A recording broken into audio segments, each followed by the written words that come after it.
Hello everyone, welcome to the commerce JRF Adda platform. So आज का session उन candidates के लिए है जो एच टेट की प्रिपरेशन कर रहे हैं पीजीटी कॉमर्स के लिए। तो उनके लिए क्लासेस बहुत इंपॉर्टेंट होने वाली है। चलिए, आज का क्वेश्चन आपका स्क्रीन पर है। हिंदी इंग्लिश दोनों में क्वेश्चन दिया हुआ है जो कि आप पढ़ सकते हो। तो if a firm fixes the price of its product in a manner which gives the impression of being low, it is known as. मैं साथ ही साथ आपको क्वेश्चंस में कीवर्ड भी बताऊंगी जिस कीवर्ड की हेल्प से क्वेश्चन को सॉल्व किया जाता है। हिंदी में पढ़ लेते हैं। यदि कोई फर्म अपने उत्पाद की कीमत इस तरीके से तय करती है जिससे उसके कम होने का आभास हो, उसे कहा जाता है। Your options are price lining, stay out pricing, limit pricing या फिर साइकोलॉजिकल प्राइसिंग। ये question within 10 to 15 seconds में आपको सॉल्व हो जाना चाहिए, क्योंकि इसमें कुछ अरेंज नहीं करना है, कोई क्रोनोलॉजिकल क्वेश्चन नहीं है। सिंपल वन लाइनर क्वेश्चन है जो आपको यहाँ पे ज्यादा टाइम नहीं लेना चाहिए। देखिए, यहाँ पर क्या बोल रहा है कि फर्म जो है वो अपने प्रोडक्ट की प्राइस को इस तरीके से बेटा सेट करता है कि वो आपको लगे ऐसा कि कम है। कम नहीं होता है प्राइस, पर वो लगता ऐसा है कि कम है। ठीक है, उसको क्या बोलते हैं? तो यहाँ पर अगर कीवर्ड की बात करूं तो कीवर्ड है इसका इंप्रेशन ऑफ बीइंग लो। यानी सिर्फ आपको ऐसा लगेगा कि प्राइस कम है, पर होता नहीं है। इसका कीवर्ड है impression of being low. Right answer हो जाएगा आपका साइकोलॉजिकल प्राइसिंग। साइकोलॉजिकल प्राइसिंग क्या होता है मैम? देखो, साइकोलॉजिकल प्राइसिंग होता है जैसे 999। आप लोगों ने अब ऑनलाइन शॉपिंग इतनी ज्यादा हो चुकी है कि आप लोगों को पता होगा 999, 499, यानी सिर्फ 1 रुपए कम कर देते हैं, और जिससे आपको क्या लगता है कि प्राइस कम है। 499 में तो मिल रहा है। अगर यही पे 499 की जगह 500 कर देते तो आपको बहुत ज्यादा लगता। 1 रुपए का खेल देख रहे हो आप लोग। अगर यहाँ पे 500 रुपए कर देते तो आपको क्या लगता? 500 रुपए की जैकेट आ रही है, मैं नहीं ले सकती। लेकिन अगर आपको दिखा रहा है 499, अरे 400 की ही तो है, आप वो 99 भूल जाते हो। इसे ही बोलते हैं साइकोलॉजिकल प्राइसिंग। आपके दिमाग के साथ खेला जाता है। अब 499 है तो आपको ऐसा लगता है 400 में मिल रही है।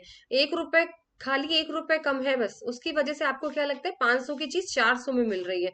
बल्कि है तो वो 499 500 के बराबर ही है ना। आपको ऐसा लगता है कम है, पर है ये पूरे पैसे ही। ये साइकोलॉजिकल प्राइसिंग होती है। आपको ऐसा इंप्रेशन दिया जाता है कि प्राइस कम है, और ये आप लोग खरीदते होगे, शॉपिंग सेल चल रही है 399 299, अरे है तो वो 300 रुपए की ना। 1 रुपए से थोड़ी ना आप जो है वो बचा लोगे। चलिए, नेक्स्ट क्वेश्चन है।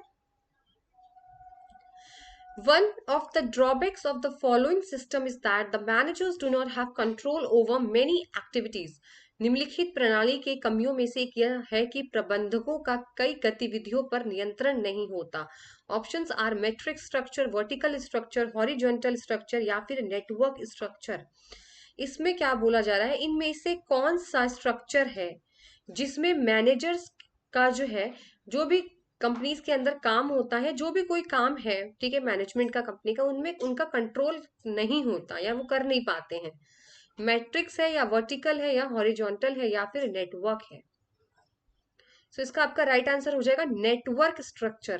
देखो बेटा, नेटवर्क स्ट्रक्चर में क्या होता है, जो कंपनी होती है ना, वो अपना कोई काम दूसरी कंपनी को दे देती है या फिर दूसरे लोगों को करने के दे देती है, जिसे हम इंग्लिश में बोलते हैं आउटसोर्सिंग।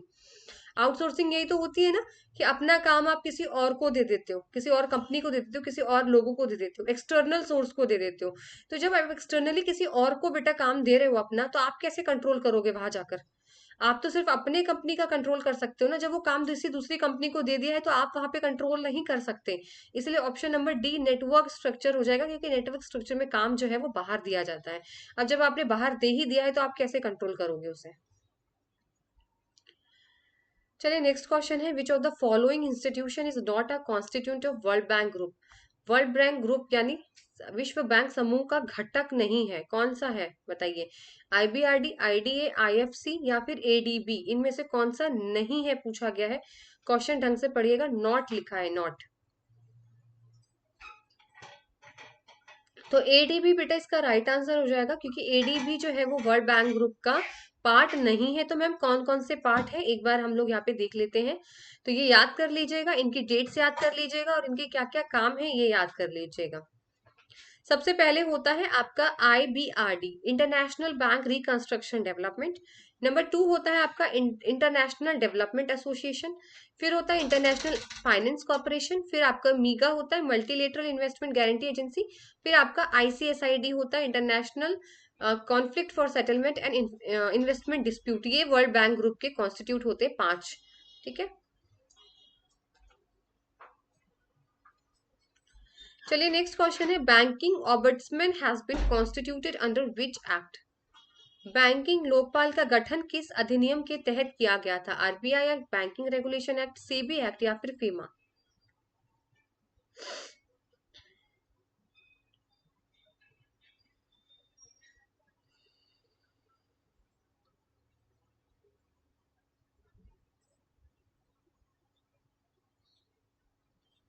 इसका राइट आंसर हो जाएगा banking regulation act, option number B. चलिए नेक्स्ट क्वेश्चन है, मैच करना है आपको, ईयर्स है उसके एस्टेब्लिशमेंट ईयर से आपको मैच करना है। नबार्ड दिया हुआ है, आईसीआईसीआई दिया हुआ है, इडबी दिया हुआ है, आईएफसीआई दिया हुआ है। तो ये कब कब ऑर्गेनाइजेशन का एस्टेब्लिशमेंट डेट है वो आपको यहाँ पे बताना है।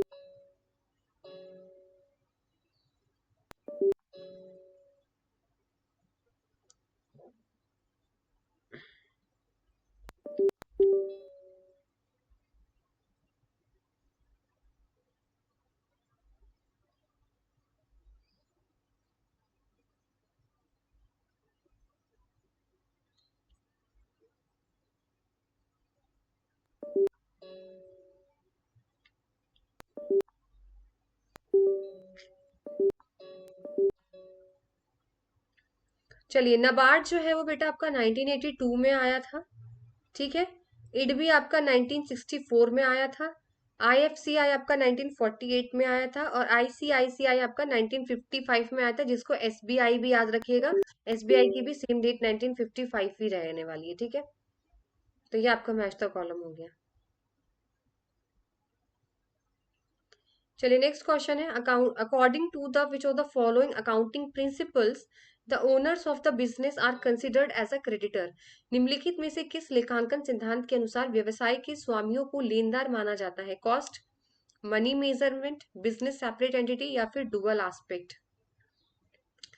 इसमें क्या बोला गया है कि बिजनेस को क्रेडिटर माना जाता है, यानी आपका जो बिजनेस होगा और जो बिजनेस को चलाता है जो ओनर है वो दोनों अलग अलग होंगे, यानी बिजनेस और मालिक दोनों अलग अलग होंगे। ठीक है, यानी अगर आपका कोई ओनर है बेटा, अगर वो बिजनेस में पैसा लगाता है तो उसको एज अ क्रेडिटर माना जाता है। तो ये आपका बिजनेस सेपरेट एंटिटी के अंदर बोला जाता है, ऑप्शन नंबर सी, कि बिजनेस और आपका ओनर दोनों अलग अलग चीज है। चलिए नेक्स्ट क्वेश्चन है, who propounded the theory of comparative cost? Comparative cost की थ्योरी किसने दी थी? एडम स्मिथ, डेविड रिकार्डो, जीवी हैबरलर या फिर जेएस मिल? तो एब्सोल्यूट एडवांटेज की तो आपको पता है एडम स्मिथ ने दी थी, कॉम्परेटिव कॉस्ट एडवांटेज की मैम डेविड रिकार्डो ने दी थी। सो ऑप्शन नंबर बी आपका करेक्ट हो जाएगा।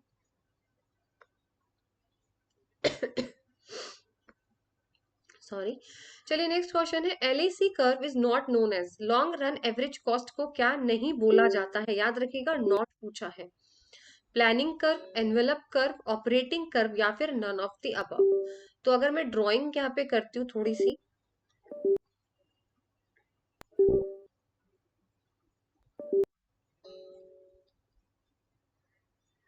ठीक है, अगर मैं थोड़ा सा यहाँ पे ड्रॉ करती हूँ तो आपका इस तरीके का कर्व बनता है बेटा एलएसी का।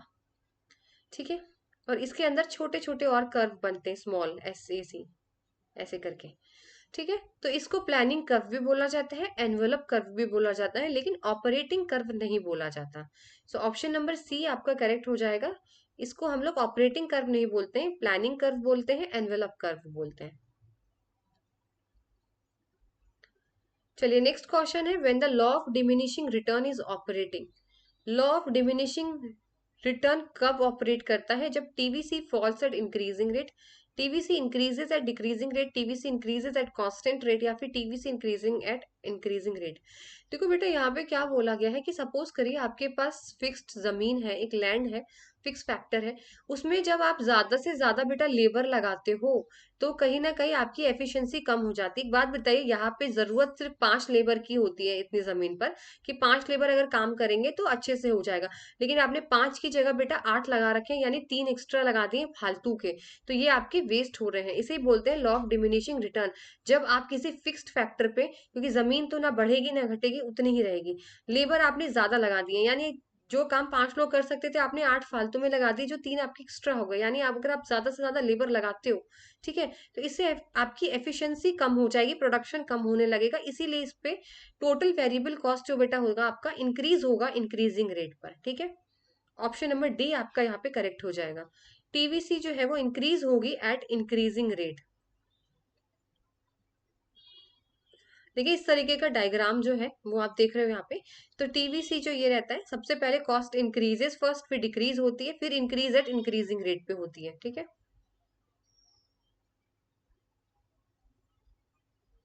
चलिए नेक्स्ट क्वेश्चन है आपका।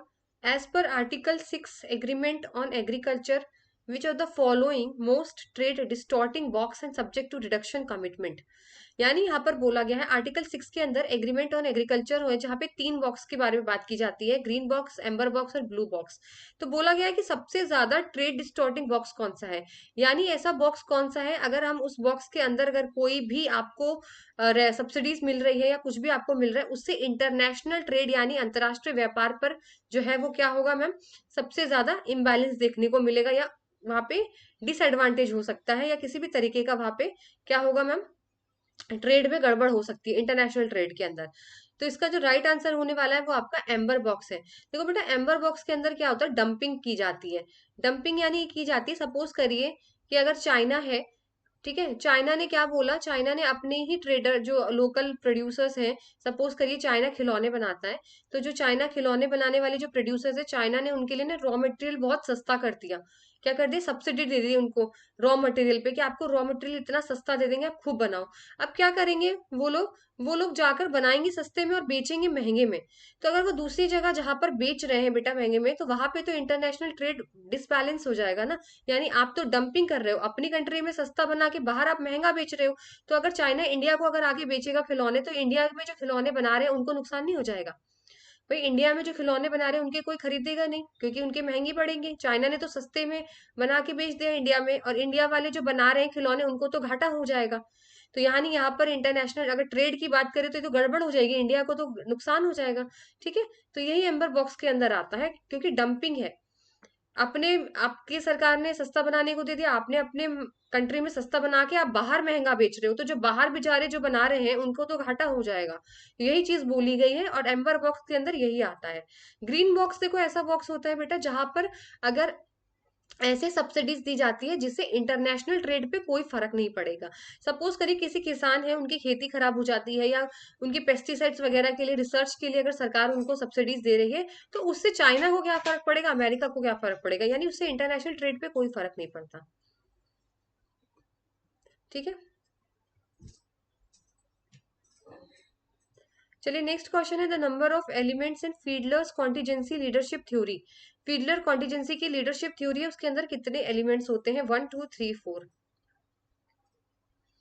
सो ऑप्शन नंबर 3 बेटा यहाँ पे 3 होते हैं, 3 तरीके के एलिमेंट्स होते हैं फीडलर की थ्योरी में, जो हम यहाँ पे देख लेते हैं, ठीक है। नंबर 1 यहाँ पे होता है आपका परफॉर्मेंस देखा जाता है, ठीक है। 3 चीजें यहाँ पर देखी जाती है, एक तो लीडर और मेंबर का रिलेशनशिप कैसा है, आपके जो बॉस है और आपका क्या रिलेशन है। दूसरा टास्क स्ट्रक्चर देखा जाता है।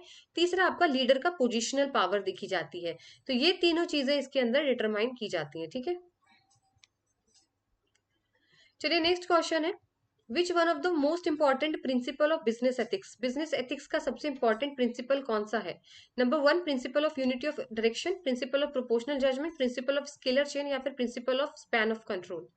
देखो स्केलर चेन क्या होती है, एक पूरी डिसिप्लिन होती है, कौन किसके अंडर है, कौन किसको रिस्पॉन्सिबल अकाउंटेबल है, कौन किसको जाकर रिपोर्ट करेगा, ठीक है। एक पूरे चेन में चीजें चलती हैं।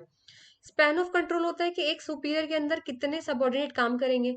यूनिटी ऑफ डायरेक्शन का मतलब होता है आपका ऑब्जेक्टिव, आपका गोल, ठीक है, एक ही होना चाहिए सबका। इसका जो राइट आंसर होगा वो होगा प्रिंसिपल ऑफ प्रोपोर्शनल जजमेंट। कैसे होगा, देखो प्रिंसिपल ऑफ प्रोपोर्शनल जजमेंट बेटा ये बोलता है आपको कि अगर आपका जो पॉजिटिव इफेक्ट है ना, वो आपके नेगेटिव इफेक्ट से बड़ा होना चाहिए। कैसे मैम, सपोज करिए कोई बिजनेस है, उसने इलेक्ट्रिसिटी को कम कर दिया यूज करना, ताकि एनवायरमेंट पे अच्छा फर्क पड़े।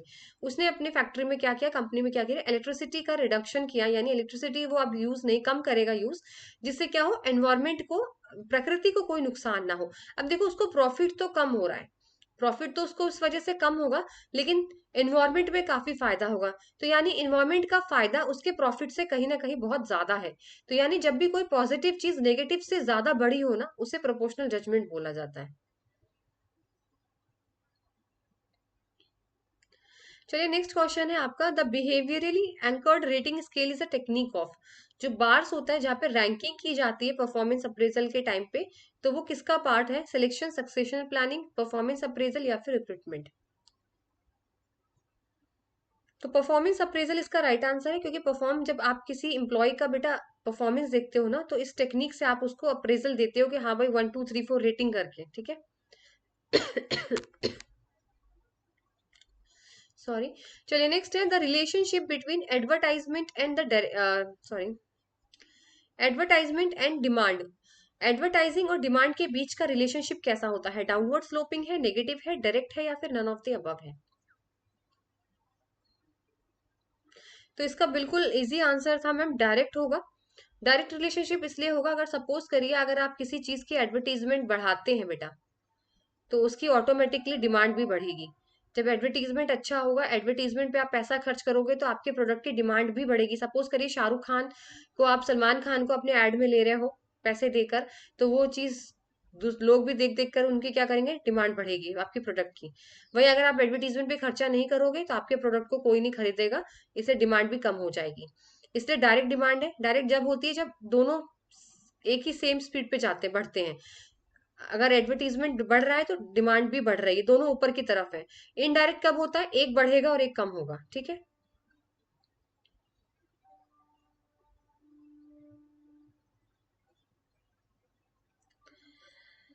चलिए नेक्स्ट क्वेश्चन है, the tangible goods for which a consumer wants to compare the quality, price and perhaps style in several stores before making a purchase are called.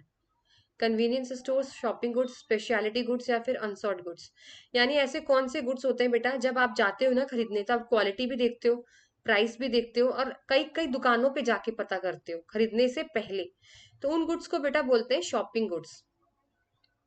Shopping goods जो होते हैं ना, उनको आप थोड़ा टाइम लेके खरीदते हो। अब चारों गुड्स एक बार पढ़ लेते हैं क्या है। देखो, कन्वीनियंस गुड बेटा वो वाले गुड्स होते हैं जो आप डे टू डे खरीद लेते हो। अब आप सपोज करिए सुबह दूध का पैकेट लेने गए, साथ में अपने ब्रेड भी खरीद ली, कि आप सोच के खरीद रहे हो? नहीं ना। वो तो आप बिना प्राइस देख के खरीदोगे कि नहीं, इसकी दुकान पे 15 का ब्रेड मिल रहा है, उसके में 20 का मिल रहा है, आप ले लेते हो। छोटी मोटी चीज है। शॉपिंग गुड जैसे कपड़े खरीद रहे हो, जीन्स खरीदने जा रहे हो, ड्रेसेस खरीदने जा रहे हो, तो आप टाइम लगा के देखोगे कि यार उसकी दुकान पे कैसा है, उसकी ब्रांड कैसे है। स्पेशलिटी गुड्स बेटा वो गुड्स होते हैं जो आप कभी कभी खरीदते हो अपनी लाइफ में, जैसे कार हो गई, कोई बड़ी चीजें हो गई, जिसमें आप बड़ा सोच समझ के खरीदते हो। और अनसॉर्ट गुड्स बेटा वो होते हो जो आप इंटरेस्टेड ही नहीं हो, जैसे इंश्योरेंस वगैरह, आप जानना ही नहीं चाहते उसके बारे में, आपको इंटरेस्ट ही नहीं है उन गुड्स के अंदर, ठीक है। चलिए नेक्स्ट क्वेश्चन है, market modern marketing concept emphasises on sales maximisation, customer satisfaction, profit maximisation या वेल्थ मैक्सिमाइजेशन? देखो पहले क्या होता था मार्केटिंग कॉन्सेप्ट्स में, सबसे पहला कॉन्सेप्ट बताती हूँ, जहाँ पे सेल्स को बढ़ाना होता था। जितना हो सके सामान बेचो बेचो बेचो, ठीक है। फिर क्या आया? फिर प्रॉफिट पे आए कि चलो यार प्रॉफिट कमाएंगे, बस प्रॉफिट कमाएंगे। अब जो मार्केटिंग आया है ना, वो कस्टमर के ऊपर आया है, कि कस्टमर को जो खुश करना बहुत जरूरी है, कस्टमर को सेटिस्फाई करना ज्यादा जरूरी है, चाहे प्रॉफिट हो या सेल्स ना हो, पर कस्टमर की जरूरत को पूरा करना इस टाइम पे मार्केटिंग का ज्यादा इंपॉर्टेंट रोल है। चलिए नेक्स्ट क्वेश्चन है, which of the following will result into the application of funds? Payment of dividend, sales of plant, issue of share capital या पेमेंट ऑफ क्रेडिटर्स? यानी आप एप्लीकेशन ऑफ फंड और source of fund समझ लीजिए। Source of fund का मतलब आपने पैसा कहाँ से आप लेकर आए हो। एप्लीकेशन ऑफ फंड का जो पैसा लेकर आए वो इन्वेस्ट कहाँ किया आपने, ठीक है, कहाँ यूज किया। तो वही पूछा गया है, payment of dividend, sale of plant, issue of share capital या फिर payment of creditor. So right answer हो जाएगा पेमेंट ऑफ डिविडेंड, ठीक है। अब पेमेंट ऑफ क्रेडिटर का मत करना, बहुत लोगों के क्वेश्चन इस क्वेश्चन पे आते हैं कि मैम पेमेंट ऑफ क्रेडिटर क्यों? देखो बेटा, पेमेंट ऑफ क्रेडिटर जो होता है ना, वो day to day working life का होता है, ठीक है। डे टू डे का आपको पेमेंट करना होता है क्रेडिटर्स को। तो ये वाला है वो एप्लीकेशन में, अब ये इन्वेस्टमेंट नहीं है किसी तरीके का, ठीक है। आप इन्वेस्टमेंट थोड़ी ना कर रहे हो पेमेंट करना। ऑप्शन ए करेक्ट हो जाएगा आपका, ठीक है। जैसे आप ये देख रहे हो, सोर्स ऑफ फंड के अंदर आप कहाँ कहाँ से बेटा फंड्स लेकर आते हो। जैसे आपने फिक्स असेट्स बेचा तो आपके पास पैसा आ गया, आपने शेयर्स इश्यू किया आपके पास पैसा आ गया, डिबेंचर इश्यू किया आपके पास पैसा आ गया। अब उसको यूज कैसे करना है वो देख लो। पेमेंट ऑफ डिविडेंड में आपने यूज करा उसको, टैक्स देने में यूज किया आपने, फिक्स एसेट्स में यूज किया, रिडेम्पशन ऑफ डिबेंचर्स में यूज किया, ठीक है। डे टू डे वाला काम नहीं होना चाहिए, क्रेडिटर्स वाला तो day to day operational activities है। चलिए नेक्स्ट क्वेश्चन है आपका, difference between actual cost and standard cost is known as. अब standard cost variances, profit, differential cost या फिर कंट्रीब्यूशन। देखो एक्चुअल कॉस्ट स्टैंडर्ड कॉस्ट होती क्या है। सपोज करिए मैंने ना बोला कि एक टेडी बियर की कॉस्ट ना 100 रुपए लगेगी, मैंने ये स्टैंडर्ड कॉस्ट बना दिया। स्टैंडर्ड कॉस्ट का मतलब मैंने स्टैंडर्ड सेट कर दिया कि एक टेडी बियर बनेगा तो 100 रुपए में लगभग बन जाएगा। लेकिन जब बनकर आया ना बेटा तो मुझे पता चला ये तो 200 में बना है। कितने में बना है? 200 में। एक्चुअल कॉस्ट तो इसकी 200 आई है। ठीक है, अब अगर हम इन दोनों का बेटा डिफरेंस करेंगे ना, 100 में से 200 में से 100 माइनस करेंगे तो 100 आएगा। तो ये जो 100 आएगा ना इसी को बोलते हैं वेरिएंसेस। ठीक है, इन दोनों का difference variances. So option number A correct हो जाएगा। आपने सोचा क्या था, स्टैंडर्ड कॉस्ट भाई 100 में होगा, लेकिन बन के कितने पे आया? 200 में। एक्चुअल कॉस्ट कितनी लग गई? 200 की। नेक्स्ट क्वेश्चन है आपका, formula for calculation of BEP, break even point, fix cost divided by PV ratio, fix cost into 100 PV ratio, PV ratio upon fix cost. ये तो फॉर्मूला है, तो ऑप्शन नंबर ए करेक्ट हो जाएगा, fix cost divided by PV ratio. ये इसका formula है, एक दो दो तीन फॉर्मूले हैं सेम के, ठीक है, तो वो आपको पढ़ने पड़ेंगे। चलिए नेक्स्ट क्वेश्चन है, promotional efforts directed primarily at end users so that they will ask middlemen for the product is called push strategy, pull strategy, life cycle extension या प्रोडक्ट लाइन एक्सटेंशन। देखो इसमें ये बोला गया है कि आपको ऐसे प्रमोशन करने हैं डायरेक्टली कस्टमर तक जाना है। इसका कीवर्ड है एंड यूजर्स, यानी जो कंपनी है ना वो अपने प्रोडक्ट को प्रमोट करेगी, डायरेक्टली कस्टमर तक पहुंचाएगी, बीच में कोई नहीं आएगा, मिडिल मैन होलसेलर कोई नहीं आएगा बेटा बीच में। ठीक है, सिर्फ एंड यूजर्स डायरेक्टली कस्टमर तक पहुंचाना है आपको, इसे बोलते हैं पुल स्ट्रेटेजी, ऑप्शन नंबर बी। और वही बोलते पुश स्ट्रेटजी क्या होती है मैम, जहां पर आप बीच में सबको घुसा दोगे, होलसेलर को, मिडिल मैन्स को, एजेंट्स को, ठीक है, उनके थ्रू कस्टमर तक पहुंचेगा तो पुश स्ट्रेटजी है। पुल स्ट्रेटजी का सबसे एग्जाम्पल अभी एप्पल का था। एप्पल जो करती है वो पुल स्ट्रेटजी करती है भाई, डायरेक्ट कस्टमर तक पहुंचाती है। उनका भी नया आईफोन आया, देखो कितनी भीड़ लग गई रिटेलर्स के पास जाकर, जो शॉप में होती है ना वो रिटेलर्स होते हैं जहां से आप फोन खरीदते हो। ठीक है, तो ये जो रिटेलर्स के पास लाइन लग गई, ठीक है, तो ऐसा प्रमोशनल एफर्ट करते हैं ये लोग कि डायरेक्टली कस्टमर जो है वो आके खरीदे।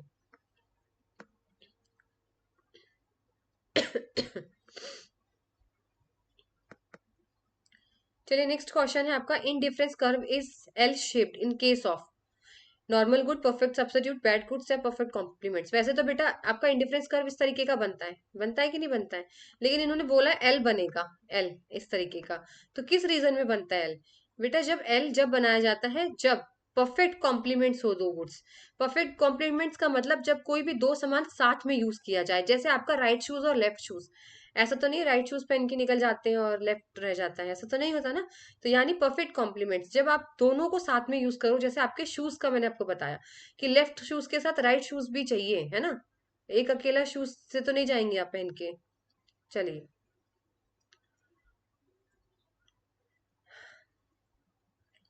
नेक्स्ट क्वेश्चन है आपका, an organisation which wants to hire a junior level manager is looking for an intelligent, active and creative individual.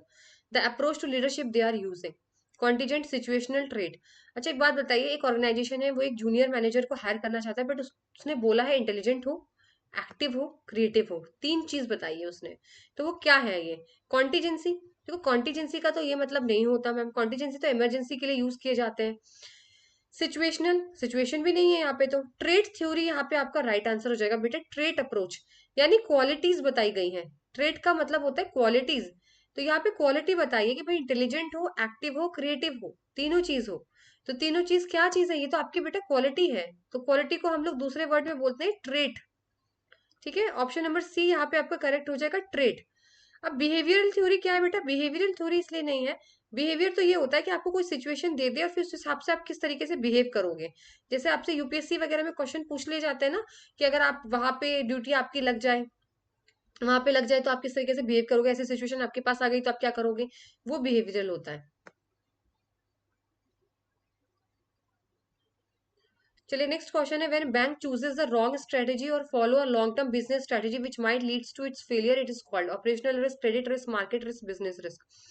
यानी अगर आपके बिजनेस में भाई आपने बड़ी गलती से कोई गलत डिसीजन ले लिया, स्ट्रैटेजी ले ली, जिससे आगे चल के आपको लॉस हुआ, तो वो कौन सा रिस्क होता है? ऑपरेशनल, क्रेडिट या फिर मार्केट या बिजनेस? तो ऑटोमेटिकली मैम बिजनेस रिस्क होता है, क्योंकि ये बिजनेस के अंदर से आया है। भाई क्रेडिट रिस्क तो उधार लेना देना हो गया, मार्केट रिस्क आपका बाहर इंटरेस्ट रेट इन्फ्लेशन रेट से मतलब है, यानी आपके जो अंदर का मैटर था आपने वो गलत ले दिया, इंटरनल चीजें आपकी गलत हो गई हैं, बिजनेस के अंदर की चीजें गलत हो गई हैं, जिसकी वजह से आपने डिसीजन गलत लिया है, तो वो बिजनेस रिस्क के अंदर आएगा। चलिए नेक्स्ट क्वेश्चन है, one of the hygiene factor identify the Herzberg. Herzberg के दो फैक्टर्स होते हैं भाई, मोटिवेशन और आपका हाइजीन। तो इसमें से आपको हाइजीन वाला बताना है, रिस्पॉन्सिबिलिटी, वर्किंग कंडीशन, एडवांसमेंट या रिकॉग्निशन। देखो हाइजीन का मतलब साफ सुथरी जगह, तो वर्किंग कंडीशन इसका राइट आंसर हो जाएगा। वर्किंग कंडीशन यानी जहाँ पे आप काम कर रहे हो वहां सही हवा तो आ रही है ना आपको भाई, वहां पे वेंटिलेशन अच्छा तो है कि नहीं है, क्लीनिनेस है कि नहीं है, सब कुछ देखना पड़ता है। वर्किंग कंडीशन कंफर्टेबल है या नहीं है। अब मोटिवेशनल की फैक्टर की बात करें, रिस्पॉन्सिबिलिटी, आपके अंदर जिम्मेदारी बेटा आएगी तो आप अपने आप मोटिवेट होगे कि मुझे अच्छा करना है। अगर आपको उन्नति मिलेगी तो भी आप मोटिवेट होगे, अगर आपको रिकॉग्निशन दिया जाएगा तो भी आप मोटिवेट होगे। हाइजीन से इसका रिलेशन नहीं है, ठीक है। ये रहे दो फैक्टर्स, देख लो हाइजीन के अंदर आपकी आती क्या क्या है? सैलरी, ठीक है, आपको सही सैलरी आपके काम के हिसाब से है या नहीं है, कंडीशंस कैसी है, पॉलिसी कैसी है, सुपरविजन कैसा है, रिलेशनशिप कैसा है। मोटिवेशन के अंदर आपकी अचीवमेंट, इंटरेस्ट, रिस्पॉन्सिबिलिटी, एडवांसमेंट आता है।